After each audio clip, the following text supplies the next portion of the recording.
Welcome to the Roetzel HealthLaw HotSpot. HealthLaw HotSpot is a podcast for physicians and health professionals that covers the legal issues and trends that affect the healthcare industry.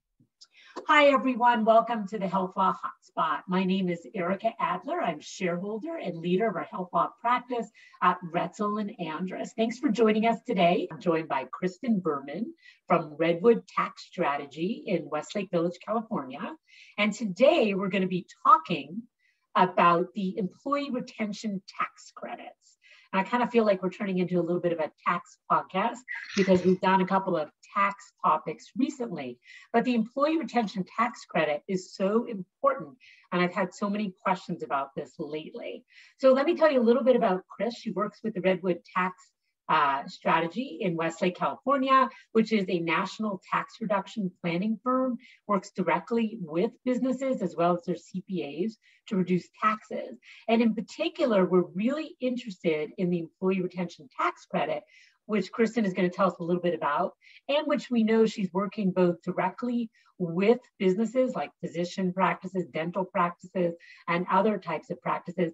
And as well, and I understand this is probably even a bigger piece of your practice, with those type of businesses, accountants who may be struggling to kind of work with their clients and aren't quite sure what to do with these type of tax credits. So welcome. Thanks for joining me today. Thanks so much for having me. And one of the first things I want to do is really find out what exactly is this employee retention tax credit? Yeah, I think that sounds like a logical place to start, Ericka. So the employee retention tax credit, or acronyms could either be ERTC or ERC, is a COVID-related refundable tax credit. So what the IRS has done is they've provided this COVID-related tax credit really to reward those employers who maintained employees during the pandemic. So this will be applicable to the 2020 tax year and the first 3 quarters of 2021, and it is a payroll tax credit. Okay, so how does this fit in with the PPP loans and the CARES Act money? Can you still apply if you already are using all your tax information to support those other pieces of funding that you might have received? Yeah, that is a great question. And honestly, it's one of those areas that we find the most amount of dangerous misinformation out there. Because originally, when it was just the CARES Act, they originally said that if you got a PPP loan, you were not eligible for ERTC. But then the Rescue Act superseded that, and they relinquished that. And so now the bottom line is that even if you did get PPP loans, round 1 and or round 2, you are still eligible for the employee retention tax credit.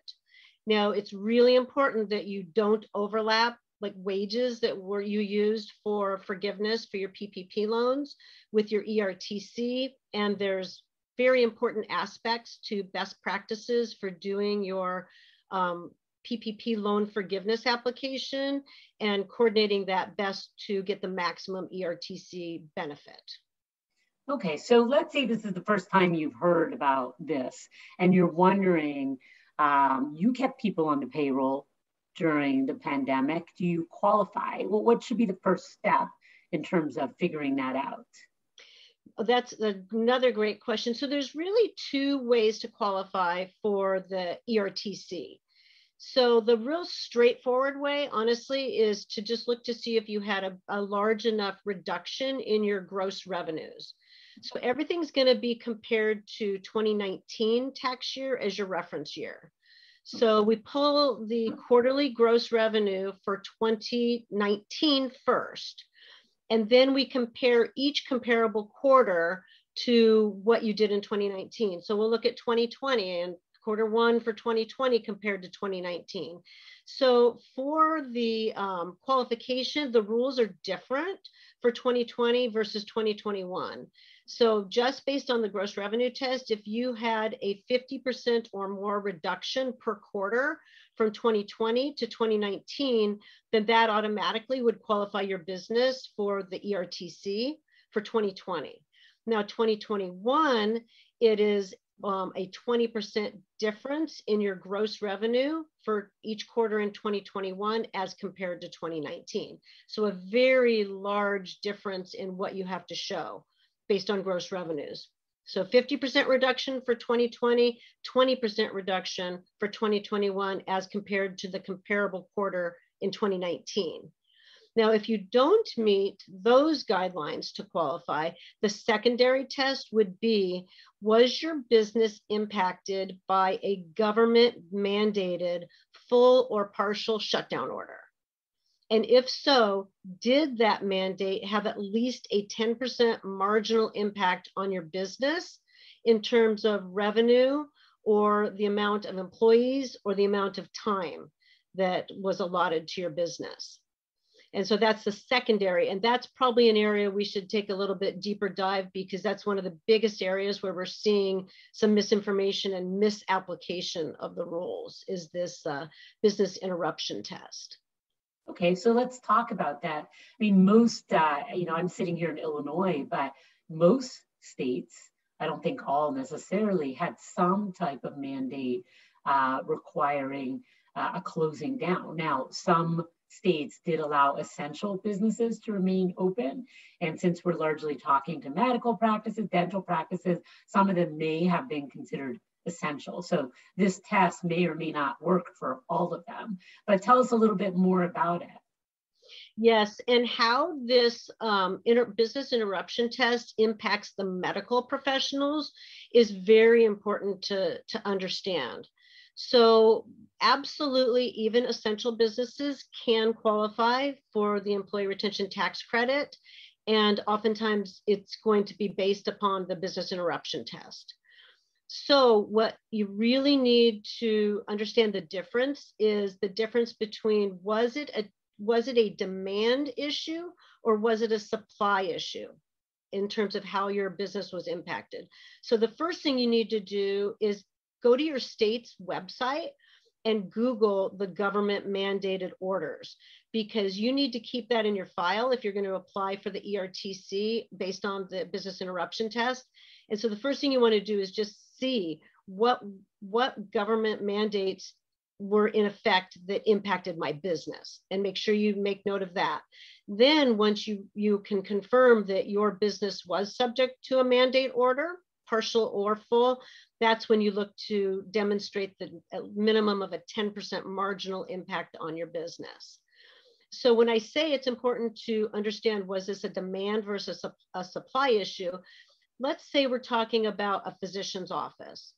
And let's just say that, yes, there was a government mandated order in place during a particular time, but they're an essential business, so they're still operating. So maybe they would normally do a certain type of business, such as a surgeon's office. Well, the government mandate may very well have said you can only do essential, critical surgeries now. You can't do any elective surgeries. So that government mandate absolutely impacted the what you could supply as a business owner. You were no longer permitted to do elective surgeries. So that would automatically qualify that physician's practice for ERTC benefits. And here's the interesting part.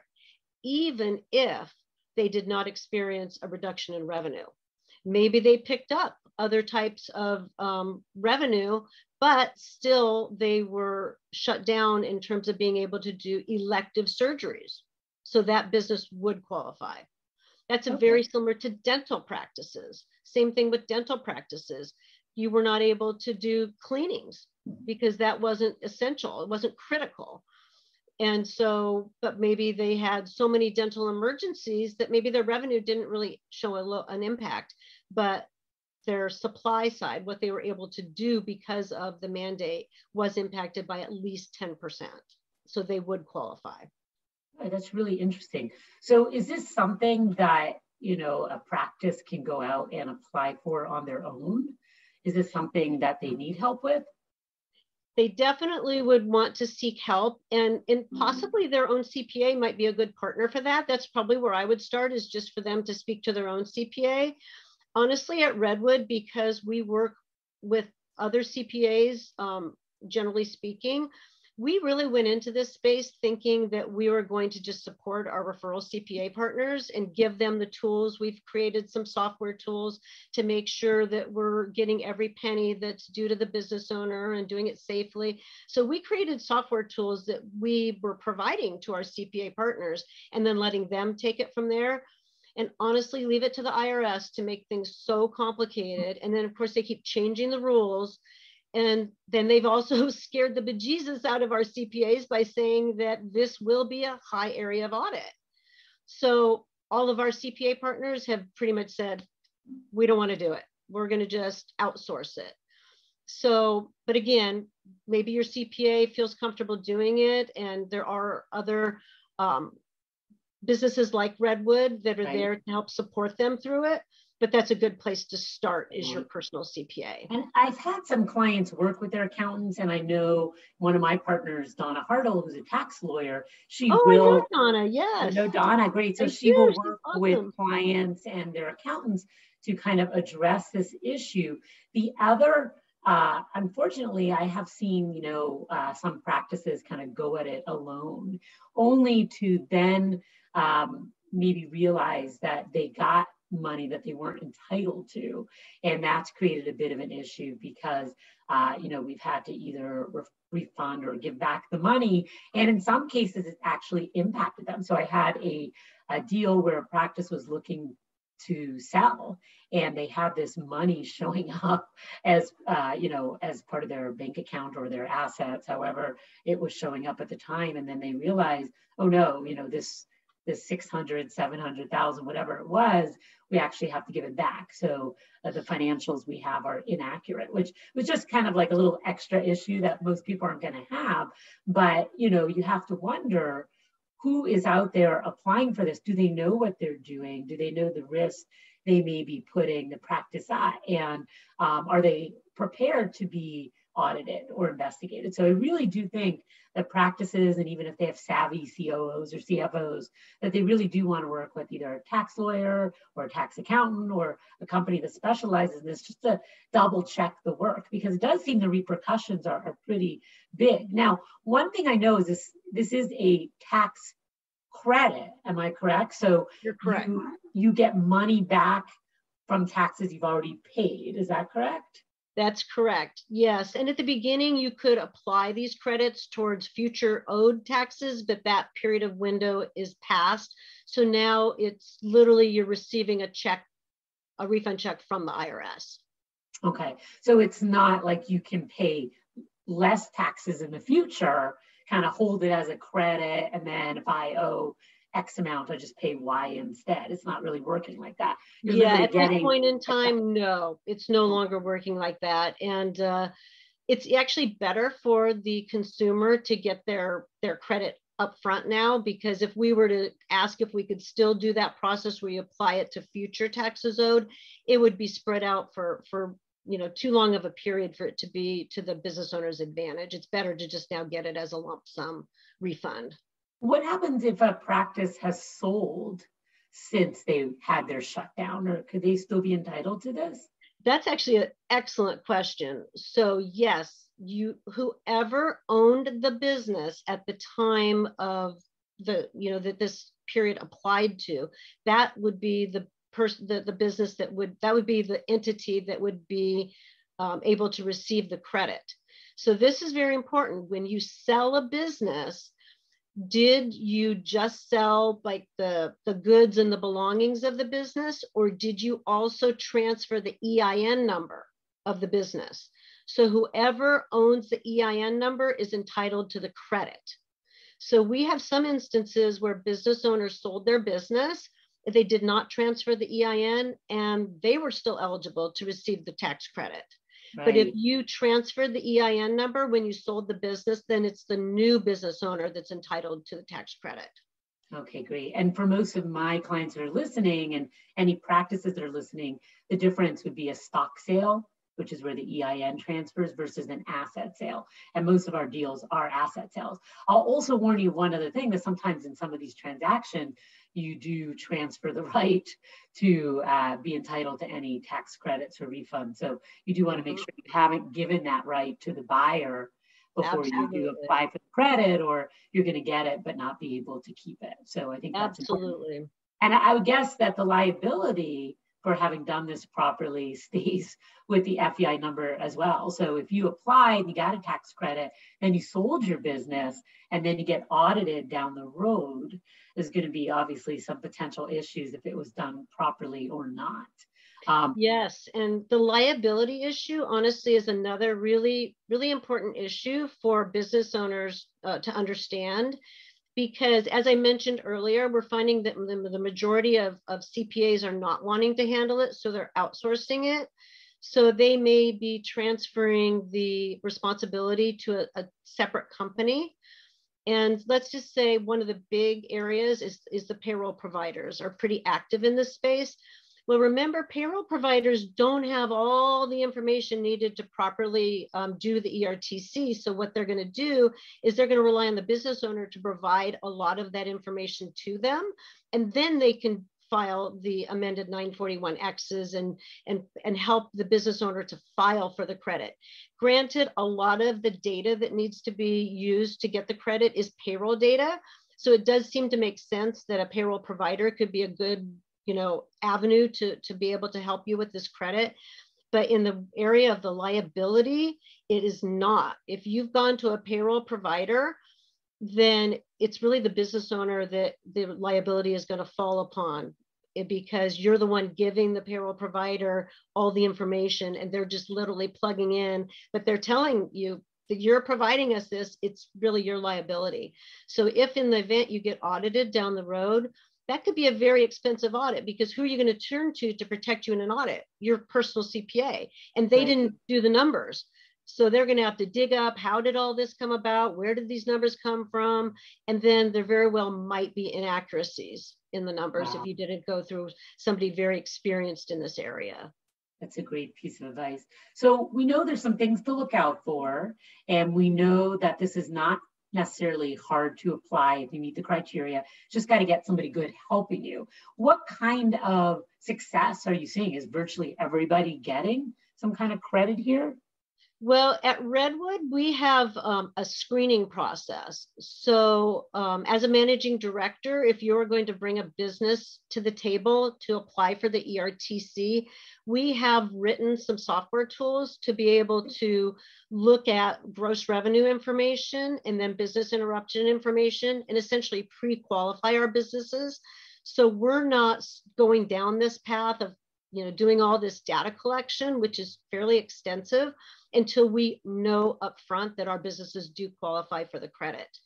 And in our experience, the smallest refund we've gotten, and this was very unusual, was $20,000. That was a very small case. Almost all the cases are coming in $100,000 of refundable credit or above. And those honestly are not businesses even with a large number of employees, maybe 8-10 employees. So it's a very lucrative tax credit, and it's something that's really, really helping some businesses that struggled through the pandemic to survive. So I can't stress enough that this is something that I highly encourage business owners to pursue or investigate whether you could be a good candidate, and then just do it safely, with someone experienced in the field. Right. Well, I think that's great advice. All right, so any final words? And we'll definitely share your information when we post this. So anybody has questions, they can definitely reach out and answer. But anything you can answer. Anything else you want everybody to kind of know about this? Well, I guess I would say that understand that there's a lot of noise out there in this area, a lot of misinformation. One of the things that happened at the end of last year, at the end of 2021, and this, one of the reasons it happened, honestly, is very frustrating for those of us operating in this space. But they pulled Q4 of 2021. Originally, they said that the credit would apply for all of 2021. And honestly, they said that because so few businesses were applying for it, they felt it really, maybe they didn't need it. Businesses weren't in need of this. So they pulled quarter 4 of 2021 because for multiple reasons, but a lot of it was they felt that there just wasn't enough demand to support it. Honestly, it's mostly because people don't know enough about it yet. And a lot of, because the CPAs aren't really wanting to do it, they would normally be the ones bringing the information to the business owners saying, hey, we got to file for this. So yes, quarter 4 went away for now for 2021, but the credit did not go away. And so many businesses are under the misinformation that it ended at 2021. And if you didn't file for it, that it's too late. Absolutely not true. So you're going to have the 3-year window from the time you filed your taxes to do amended tax returns. And that is your window to apply for the ERTC. So plenty of time still to be able to go back and look and see if this might benefit your business. But don't wait too long, get it done, right? Right. The sooner the better. And obviously we don't want to get anybody, waiting too long for their refunds too, as the IRS continues to get more and more backlog as we're getting into the new tax season. So yes, the sooner the better. If this has piqued your interest at all to wonder if you might qualify, it really only takes a couple calls to see if you are a good, candidate or not. Great. All right. Well, thanks to Christen Berman for joining me today. And this has been the HealthLaw Hotspot, and I'm Ericka Adler from Roetzel and Andrus. You can check out more of our podcasts at ralaw.com and feel free to reach out with any questions. Thanks for joining us. The Roetzel HealthLaw Hotspot is made available by the firm and its attorneys for educational purposes and to provide general information, not to provide specific legal advice. Use of the Roetzel HealthLaw Hotspot does not create an attorney-client relationship between you and the firm or any of its attorneys. The Roetzel HealthLaw Hotspot should not be used as a substitute for competent legal advice, and you should contact an attorney in your state about any legal needs or questions you may have.